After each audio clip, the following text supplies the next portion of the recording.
आपके सामने पेश हैं केदारनाथ सिंह द्वारा रचित हास्य कविताएं, जिन्हें सुनकर के आज तक श्रोता लोटपोट होते रहे हैं। उन्हीं कविताओं में से चंद कविताएं आपके सामने प्रस्तुत हैं। मित्रों, पेश है कविता का शीर्षक है बाप से बड़ा रुपया। आज के दौर में हम रिश्तों से ज्यादा हम पैसों को अहमियत देने लगे हैं। इसी पर एक मैंने कविता रचा है जिसका नाम है बाप से बड़ा रुपया। बहुत द्रुत गति से जा रही थी रेल, बहुत द्रुत गति से जा रही थी रेल कि एक बेटा ने दिया अपने बाप को ठेल। यह स्टेशन था पटना, सबने का हो गई दुर्घटना। और रेल मंत्री की तरफ से मिला बेटा को 1 लाख रुपया।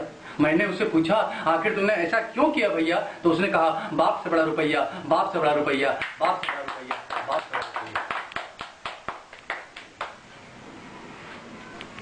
मित्रों, मेरी दूसरी कविता आज के कलयुगी पुत्रों पर है, जिसे मैंने शीर्षक लिखा आज के सपूत। हाँ, तो शुरू मैं इस प्रकार करता हूँ।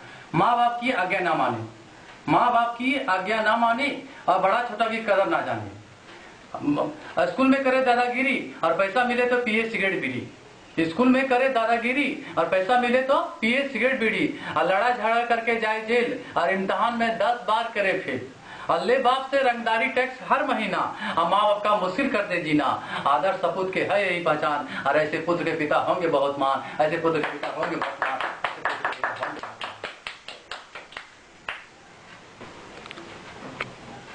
भाइयों, एक मैं कविता तीसरा कविता जो मैं लिखा हूँ मुन्ना भाई MBBS पर लिखा हूँ।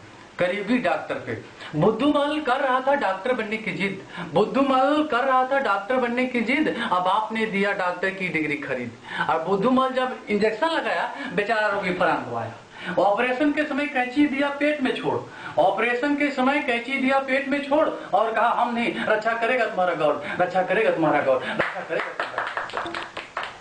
भाइयों, लोग मुझसे पूछते हैं कि आपके कवि बनने का क्या गुर है, तो मैंने अपनी इस कविता के माध्यम से कवि बनने का अपना गुर व्यक्त किया हूँ। एक बार एक व्यक्ति ने मुझसे पूछा मेरी हुजूर, एक बार एक व्यक्ति ने मुझसे पूछा मेरी हुजूर, क्या है आपके महाकवि बनने का गुर, क्या है आपके महाकवि बनने का गुर? मैंने कहा तुलसीदास को जब रत्नावली ने फटकारा तभी तो महाकवि के नाम से जाना संसार सारा। मैंने कहा तुलसीदास को जब रत्नावली ने फटकारा तभी तो महाकवि के नाम से जाना संसार सारा। मेरी भी बीबी कर गई उससे भी पार, लेकिन मेरी सफलता का वही आधार। तो क्या सुबह शाम मारती 2 छाता, बिना मार्क में कविता नहीं लिख पाता, बिना मार्क में कविता, बिना मार्क में कविता। मेरी हर कविताओं से खुश होकर सरकार ने पुरस्कार देने की सोची है, उसी पर मैंने कविता लिखा है। हास्य कवि केदार, हास्य कवि केदार छोड़ने लगा जब हास्य की फुहार, तो आनंदित होने लगे लोग हजार, तो आनंदित होने लगे लोग हजार। और इस पर खुश होकर भारत सरकार देना चाहा पद्मश्री पुरस्कार, देना चाहा पद्मश्री पुरस्कार, मगर उसने लेने से कर दिया इनकार। बोला हमें नहीं चाहिए पद्मश्री और देना है तो दे दो रूपश्री, देना है तो दे दो रूपश्री, देना है तो दे दो। प्रस्तुत मैं आज के नारियों पर एक कविता लिखा है जिसका नाम शीर्षक है आदर्श नारी। है वही आदर्श नारी जो पति के दे सुबह शामगारी, है वही आदर्श नारी जो पति को दे सुबह शामगारी और पति से हर सप्ताह मांगे जेवर और साड़ी, और मांग नहीं मिलने पर कर दे अनशन जारी, मांग नहीं मिलने पर कर दे अनशन जारी। करे नित्य झगड़ा रहे परेशान सास, और जो पति को बना के रखे अपना दास। करे नित्य झगड़ा रहे परेशान सास और जो पति को बना के रखे अपना दास। और जब मन तक गुस्साए के चली जाए अपनी मायके, जब मन तक गुस्साए के चली जाए अपनी मायके।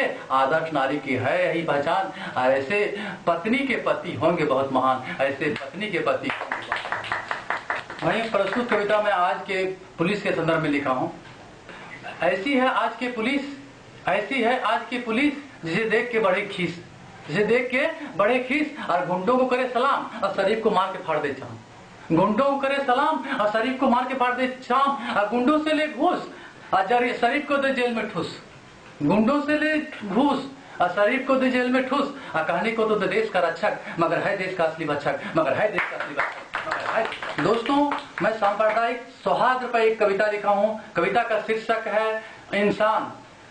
चौराहे पे पड़ी थी एक लाश, चौराहे पे पड़ी थी एक लाश। लोग जो गुजरते होकर पास, लोग जो गुजरते होकर पास लगा रहे थे अपने अपने ढंग से अनुमान। कोई कहता राम है तो कोई रहमान, कोई कहता हिंदू है तो कोई मुसलमान।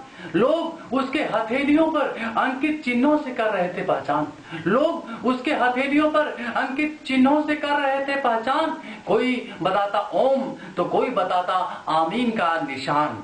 कोई बताता ओम तो कोई बताता आमीन का निशान। मगर अफसोस किसी भी ने भी ये नहीं कहा कि मरने वाला है एक इंसान, कि मरने वाला है एक इंसान, कि मरने वाला। नुस्खा गरीबी निवारण का। एक बार नेताजी मुझसे पूछे कि केदार आगे गरीबी कैसे खत्म किया जाए, तो इस पर मैंने एक कविता लिखा। मुझसे नेताजी पूछे एक बार, आखिर हम क्या करें केदार, आखिर हम क्या करें केदार, जिससे कि देश में ना कोई भूखा रहे ना कोई नंगा, जिससे कि देश में ना कोई भूखा रहे ना कोई नंगा।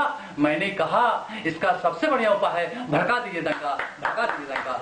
दोस्तों, आजकल राजनीति को भी लोग व्यापार बना दिया है। इसी पर मेरी एक कविता है, शीर्षक है व्यापार। नेताजी 20 लाख खर्च कर दिए चुनाव में, नेताजी 20 लाख खर्च कर दिए चुनाव में, और घर द्वार खेत बाड़ी लगा दिया दांव में, घर द्वार खेत बाड़ी लगा दिया दांव में। मैंने कहा इतना खर्च करना था जरूरी, और अनाप शनाप खर्च करना आदत है बुरी। तो इस पे नेताजी बोले, मैंने 20 लाख खर्च कर दिए राजनीति के व्यापार में, मैंने 20 लाख खर्च कर दिया राजनीति के व्यापार में। हमें करोड़ों का फायदा होगा इस कारोबार में, हमें करोड़ों का फायदा होगा इस कारोबार में, हमें करोड़ों का फायदा होगा इस कारोबार में।